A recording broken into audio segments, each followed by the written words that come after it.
Welcome back to a brand new No BS crypto news video where I bring you the news in the most no BS kind of way every single day. Now, today we have a pretty important update with Solana over here. You guys are going to want to pay attention, especially if you are someone invested in the Solana ecosystem. But of course, we do have a look at some general market updates as well. It is important to stay up to date with these videos, by the way. A lot of people do disregard general market updates, and then they kind of wonder to themselves, why is my project pumping out of the blue, or why is this happening? Crypto just pumped randomly and I'm missing out now. But they don't keep up to date on the news. This is why I say, if you are a day behind in crypto news, that can be the difference between you making and losing money. So make sure you are subscribed with the bell on, very importantly, because again, it's my mission to bring you the news objectively every damn day. So with all that out the way, let's get into a general market update. First of all, we're going to bring you the biggest gainers and losers of the day here, the top 100 coins. Specifically, we can see Axie Infinity up here the most, 18% on the day. Finally, we're seeing Quad making some decent moves, 17% up, almost $135. Now, while this is great, and yes, I'm definitely feeling happy high-fiving family and friends. By the way, happy Christmas to everyone. It's still about, 70% off the mark, basically, for the, top 100 average. It really should be a 2x right now, but I'm not really complaining too much. We're 2 years out from when I really do think Quant will really take off, for at least 15 months, right? Celestia up as well. Mina almost 4x up on my bags over there. A-Star, Thornchain, so on and so forth. They're all basically coins we've seen pumping up pretty consistently over the last couple of weeks here. Now, top losers today, Bonk is down almost 10% for a meme coin. That's a rounding error. Casper down a little bit as well. It has been consolidating around the 10-cent mark as well. And we will touch on Helium in a little bit in a second. So let's have a look at Bitcoin, specifically taking a quick glimpse at the heat map, just to point a very important figure out to you all. $43,100 is the current price for Bitcoin, being 2% down. Now, this market analysis over here from BN Crypto predicts that if we continue to close under the $43,200 level support for Bitcoin, that we might see a dip to $37,000. Now, just like anything in trading or crypto or investing, it's always good to think about it in practice, but will it actually happen? Well, anything could really happen, but this is what the gentleman over here predicts. He said that a percentage of people holding over 1,000 Bitcoin, are essentially the big whales, are slowly declining, right? So they are slowly selling off. At least the total amount of whales holding more than 1,000 Bitcoins has dropped. Again, quite insignificantly, 1.1%.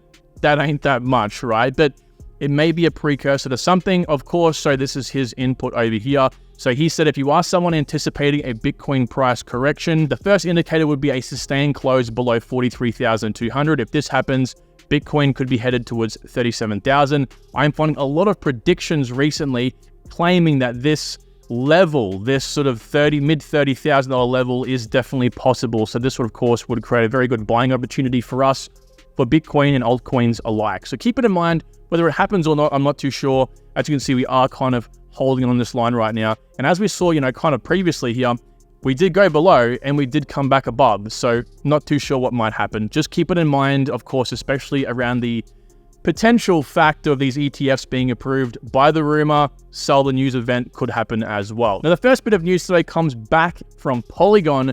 Now, this came out here. Polygon founder Sandeep embraces underdog status. Now, this report itself doesn't really tell us too much, right? It definitely could be a fluff article. But what this is really telling me is, again, what I mentioned to you about probably 5 days ago on a video regarding Polygon, right? Polygon really hasn't moved too much. As you can see right here, it's basically only 6% up on the 12-month open. So again, not much has moved here, but they have recently been pushing their Polygon 2.0 status. And this reminds me, as I said, very much so of Chainlink. What happened with Chainlink? They had their CCIP upgrade over here on whenever that was, right? 20th of July. And in anticipation for that, again, by the rumor, sell the news event sort of happened over here, started pumping well before. Basically, because of the news, it pumped 34%. So not much, and it was still within its 12-month trading range.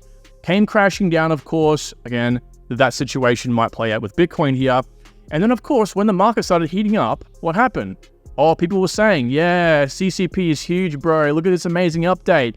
But it took 3 months for this to happen. 3 months. So all I'm saying is, if you are someone holding Polygon, if you are someone looking at this for an investment in the most non-financial way possible, keep your eyes glued to Polygon, because I think people are going to go, oh yeah, this was a no-brainer, of course.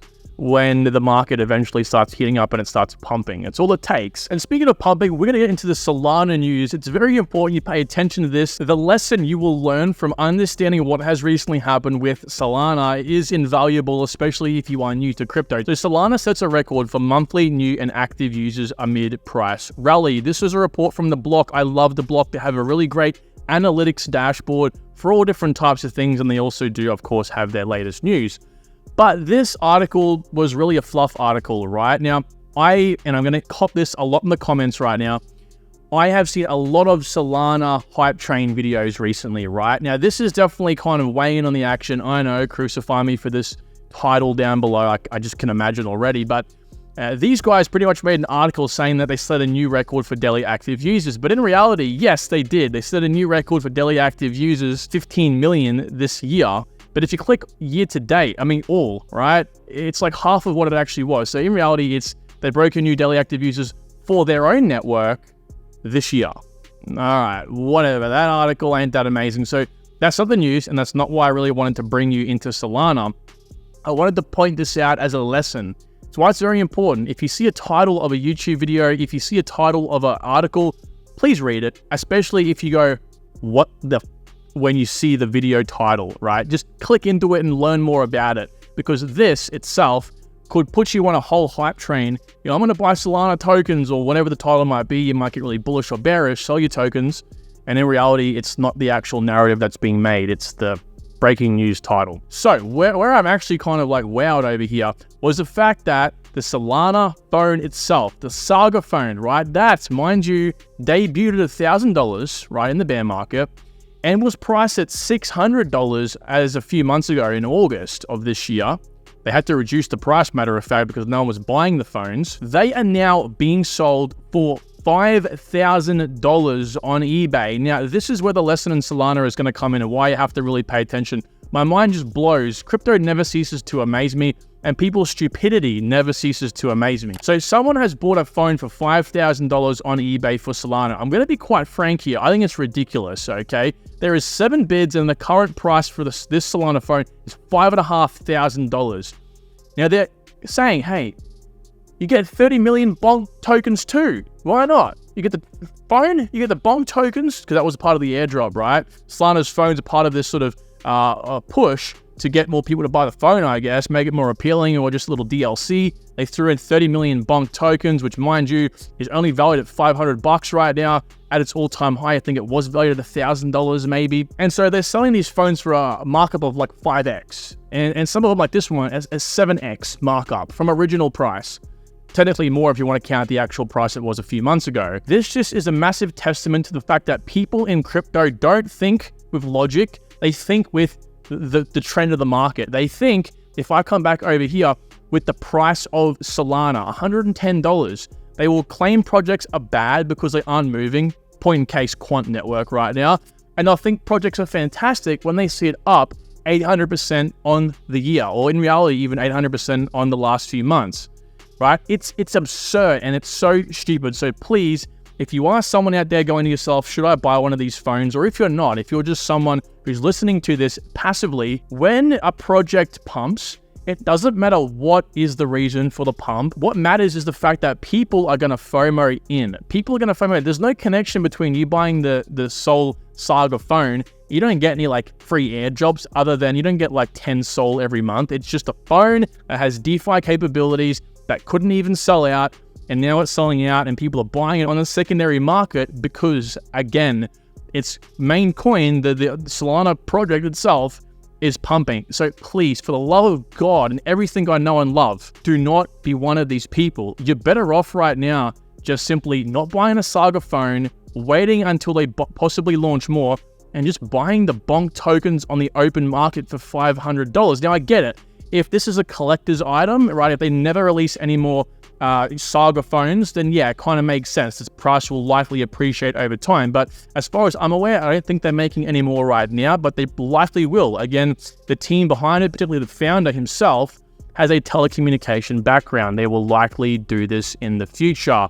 They probably do know that a lot of this did just simply come from Solana's price going up, so they might not justify making more, basically. Now, Helium, and this kind of goes in part with the Saga news, is a project built on Solana. They migrated over there somewhat, I think it was this year, 2023.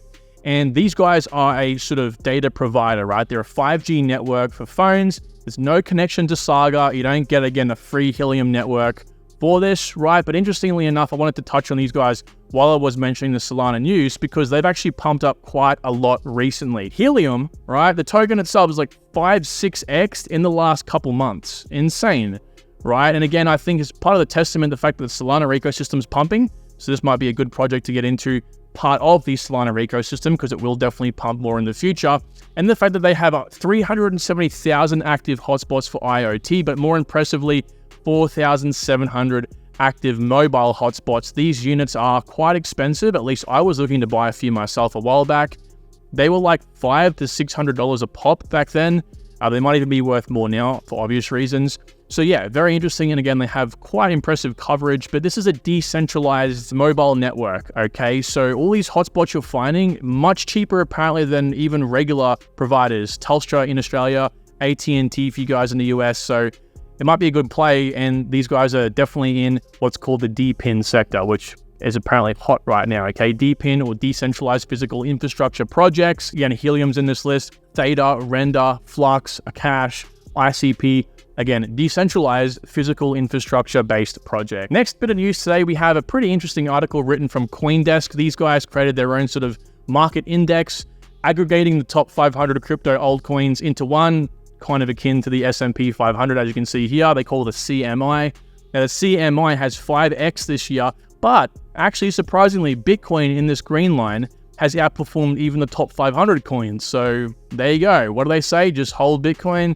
Or people might have a pretty good case for this one. We are outperforming Ethereum, interestingly, and of course, we absolutely destroy the S&P 500 in the red marker over here. Now, they did say that computing was the top performing narrative, essentially, of 2023 so far, but I'm not too sure how accurate this is. Smart contract platform in number 3, and currencies, I guess, currency possibly considering or including all stable coins in this case, because if we come down here to the smart contract platform list, they don't have Near Protocol in here, right? So I'm not too sure how this is actually scored or what they choose from. I think Near Protocol is on a 4x so far, so it'd be up there. And if they're missing Near Protocol, what else are they missing, right? So very important. But again, the overall theme I wanted to mention here was simply the fact that, you know, we have, of course, outperforming S&P 500. I think that's a pretty well given, but is it stable? That is yet to still come. We will see by the next bull run. Next bit of news, Nigeria lifts restrictions on bank accounts for crypto firms. Now, this is part of the reason why I say it's very important to stay up to date on crypto news, because while this might not seem like much, right? While Nigeria, a country that we never really hear of, country that's miles, hundreds of thousands of miles away, by the way, shout out if you are from Nigeria watching my videos, you know, this isn't really that impactful for you and even me, to be honest with you, right? But again, this is a precursor to what comes next. We're 2 years out from the cycle. This could be a bigger thing brewing. Now, Nigeria is one of, I think, Africa's largest countries, or at least one of the most densely populated countries. So that might go to say we might see some big money move in. The last bit of news today, we have Bulgaria ending their investigation into Nexo, right? Nexo is a crypto lending protocol. They do also offer a few other things as well. The closest thing that you can put Nexo next to is BlockFi and Celsius. So they obviously didn't collapse with those two. So the fact that Bulgaria investigated them in looking into fraud and they didn't find anything and they dropped the charges is quite bullish, right? And don't get me wrong, the Nexo team are definitely like, hey, you know, definitely tooting their horn. And so they should, right? So they should. This kind of goes back into the fact that we do have crypto companies out here that are legit, right, and are trying to do the right thing and do right by their customers as well. So big shout out to Nexo. Of course, this is a big thing if you do hold a Nexo, or if you are someone that, of course, uses their platform. So that being said, that will conclude today's video. I really hope you have enjoyed. And if you have, don't forget to hit the like button and subscribe for daily crypto news. You are going to want to stay up to date every single day. Thanks so much, guys. Talk to you all soon. Take care.